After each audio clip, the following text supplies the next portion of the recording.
നമസ്കാരം. Welcome to Geetha's ഭക്തി ഗീതം. വൺ ഡേ വൺ ശ്ലോകം. Shrimad Mahabhagavatam 1033rd day. Today 41st sloka of Pradhama Skandam 13th chapter.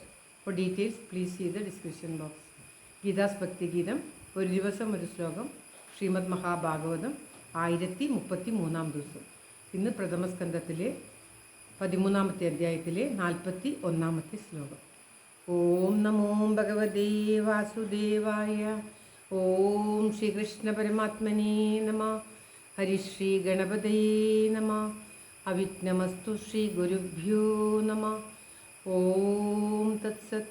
കൃഷ്ണം നാരായണം വന്ദേ. കൃഷ്ണം വന്ദേ വ്രജപ്രിയം. കൃഷ്ണം ദ്വൈപായനം വന്ദേ. കൃഷ്ണം വന്ദേ പൃഥാസുതം. ശ്രീപരമാനന്ദനാഥനായ അദ്വൈതദീപമായി മോക്ഷേക്ഷു വൃന്ദമന്ദാരമായി കാരുണ്യവാരിധിയായി വിഭൂദേശനാം നാരായണൻ മമ മന്ദത മാറ്റണം. ഓം തത്സത്. ശ്രീമദ് മഹാഭാഗവതം പ്രഥമസ്കന്ധത്തിലെ 13ാമത്തെ അധ്യായത്തിലെ 41ാമത്തെ ശ്ലോകം.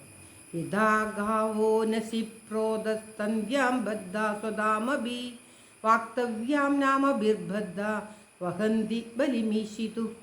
ഓം തത്സത്. യഥാ ഗാവോ നസി പ്രോദ സ്തന്ധ്യാം ബദ്ധ സ്വധാമഭി വക്തവ്യാം വക്തന്ധ്യാം. ഓം ശ്രീകൃഷ്ണായ നമ. വാക്തന്ധ്യാം നാമഭിർബദ്ധ വഹന്തി ബലിമീശിതു. ഓം തത്സത്. പദം പിരിക്കേണ്ടത് യഥാ ഗാവോ നസി പ്രോദ തന്ധ്യാം ബദ്ധ സ്വധാമഭി സ്വധാമഭി വാക്തന്ധ്യാ നാമഭിർബദ്ധ വഹന്തി ബലിം ഈശിതു. ഇങ്ങനെയാണ് പദം പിരിക്കേണ്ടത്. അർത്ഥം: ഗാവ കാളകൾ, നസി നാസികയിൽ, പ്രോധ തുളക്കപ്പെട്ടവരായിട്ട്, തന്ധ്യാ തന്തിയിൽ ചരടിൽ, സ്വധാമഭി അവയുടെ കയറുകൊണ്ട്, ദാമം എന്ന് പറഞ്ഞാൽ കയറ്, സ്വധാമഭി അവയുടെ കയറുകൊണ്ട്, ബദ്ധ യഥ എന്ന ബന്ധിക്കപ്പെട്ടവയായിട്ടെന്ന പോലെ, വാക്തന്ധ്യാം വാക്കാകുന്ന തന്തിയിൽ, നാമഭി നാമങ്ങൾ കൊണ്ട്, ബദ്ധ ബന്ധിക്കപ്പെട്ടവർ, ഈശിതു ഈശ്വരന്, ബലിയെ വഹിക്കുന്നു. അതായത് മൂക്കുതുളച്ച് കയർക്കോർത്ത് അതിന്മേൽ നീളമുള്ള കയറിട്ട് വാഹനങ്ങളിൽ ചേർത്തി കയർ കയ്യിൽ പിടിച്ചിരിക്കുന്ന യജമാനൻ കാളകളെ തെളിക്കുന്നത് പോലെ, കാളകളെ പ്രവർത്തിപ്പിക്കുന്നത് പോലെ, ഉഴുതാനും മറ്റും വണ്ടി ഓട്ടാനും മറ്റും കാളകളെ എപ്രകാരമാണോ മനുഷ്യൻ പ്രവർത്തിപ്പിക്കുന്നത്, അപ്രകാരം ഭഗവാൻ വേദമാകുന്ന തന്തിയിൽ ബ്രാഹ്മണർ, ക്ഷത്രിയർ, ബ്രഹ്മചാരി എന്നുള്ള ഓരോ നാമഭേദം കൊണ്ട്, പേരിന് മാത്രമേ വ്യത്യാസമുള്ളൂ, ഭഗവാൻ എല്ലാവരെയും കെട്ടിപ്പിടിച്ചിരിക്കുന്ന പ്രാണികളെ കൊണ്ട് ഈശ്വരൻ അതാത് പ്രവൃത്തികളെ ചെയ്യിപ്പിക്കുന്നു എന്ന് പറയുകയാണ്. അതായത് ഓരോരോ പേര് പറഞ്ഞിട്ട് ഓരോരോ ചരടിൽ ഓരോരുത്തരെ കോർത്ത് അവരെ കൊണ്ട് ആ പ്രവൃത്തി ചെയ്യിപ്പിക്കുകയാണ് ഭഗവാൻ ചെയ്യുന്നത്.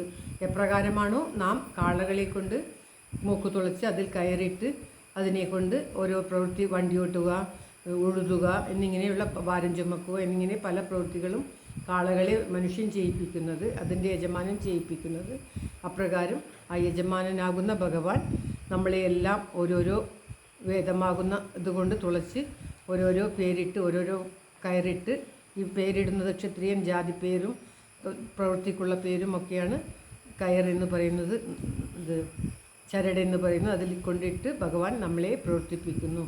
ഭഗവത്ഗീതയിൽ പറയും, യന്ത്രത്തിനെ പ്രവർത്തിപ്പിക്കുന്നതുമായി എപ്രകാരമാണ് ഒരു യന്ത്രത്തെ അതിൻ്റെ യജമാനൻ പ്രവർത്തിക്കുന്നത്, അപ്രകാരം ഭഗവാൻ നമ്മളെ യന്ത്രങ്ങളെ പ്രവർത്തിക്കുന്നതുമാതിരി പ്രവർത്തിപ്പിക്കുന്നു എന്ന്. അതുമാതിരി ഇവിടെ പറയുകയാണ്, ചരടിൽ കോർത്ത് കാളകളെ പ്രവർത്തിപ്പിക്കുന്നതുമാതിരി ഭഗവാൻ നമ്മളെ പ്രവർത്തിപ്പിക്കുകയാണ് ചെയ്യുന്നത്.